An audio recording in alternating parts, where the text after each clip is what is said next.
បាទសួស្តីកូនហាក់ទី8សារជាថ្មីវីដេអូនេះបង្ហាញអំពីរបៀបសាំងអុកតូសាំងបាទអុកតូសាំង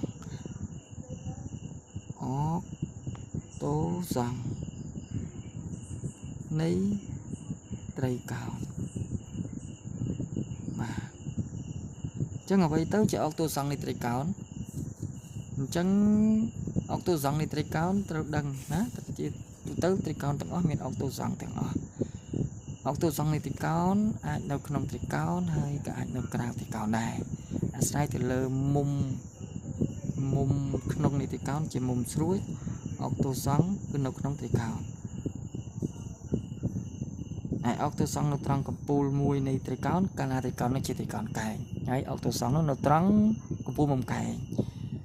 ហើយអុកតូសាំងមួយទៀតនៅក្រៅត្រីកោណនោះគឺស្រាប់តែមានមុំក្នុងណាមួយនៃត្រីកោណនោះជាមុំទាលអញ្ចឹងគុណអាចសាកសង្កសាកល្បងមើលទៅណាគ្រូសង្កតែរូបទូទៅមួយទេគឺក្នុងត្រីកោណសាមញ្ញបាទក្នុងត្រីកោណសាមញ្ញអញ្ចឹងការសង្កអុកតូសាំងនេះគឺត្រីកោណសាមញ្ញយើងគ្រូជ្រុង1តមកគូជ្រុងទី2គូសាមញ្ញ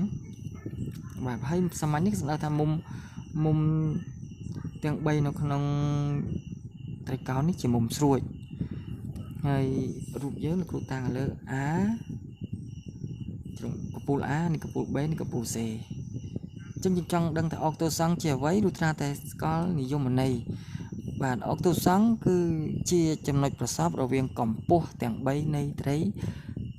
កោណមួយបាទអញ្ចឹងគេតាំងអក្សរហាអញ្ចឹងយើងគូឲ្យកែងមកពីកម្ពស់ណាកម្ពស់យើងត្រូវគូចេញពីកំពូលឲ្យមកកែងនឹងបាតឬក៏ជ្រុងឈាមឬបន្លាយនៃជ្រុងឈាមបាទឬក៏បាតហ្នឹងបាទអញ្ចឹងគូកម្ពស់មកនេះកម្ពស់បាទគូឲ្យកែងបាទតមកដាក់សញ្ញាកែងមួយមកយើងតាំងវាអាព្រាមទៅកម្ពស់ទី1កម្ពស់ទី2គូចេញពី B វិញមកបាទគូចេញពី B វិញមក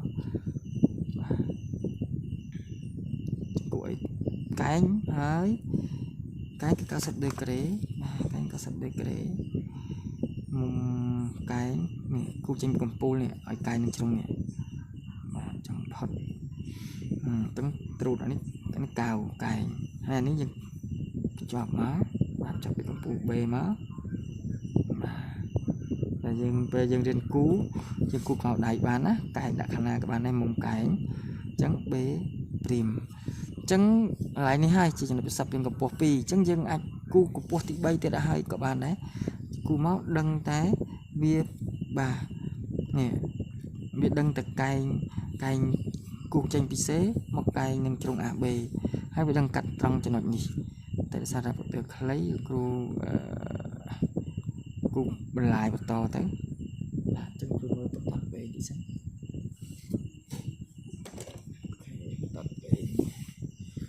បន្តនេះយើងអាចចំនួនឲ្យកែងបាននេះបាទចំនួនឲ្យកែងចឹងយើងគូចេញពីចំណុច C នេះទៅបាទហើយឲ្យកែងនេះជ្រុងកែងនេះក៏បានដែរតែយើងមើលនេះអាຂະຫນាតក្រិតបន្តិចទៅឲ្យកែងហ្នឹងគូចេញ C ទៅយើងឃើញបាទយើងឃើញថាកាត់តាមចំណុចផ្សព្វនៃកម្ពស់ពីមុនអញ្ចឹងកាត់ចំណុចផ្សព្វនៃកម្ពស់ពីមុនអញ្ចឹងមានន័យថាកម្ពស់ទាំង3នៃត្រីកោណរបស់យើងបាទគឺប្រសពគ្នាត្រង់មួយចំណុចហ្នឹងឯងគេឲ្យឈ្មោះថា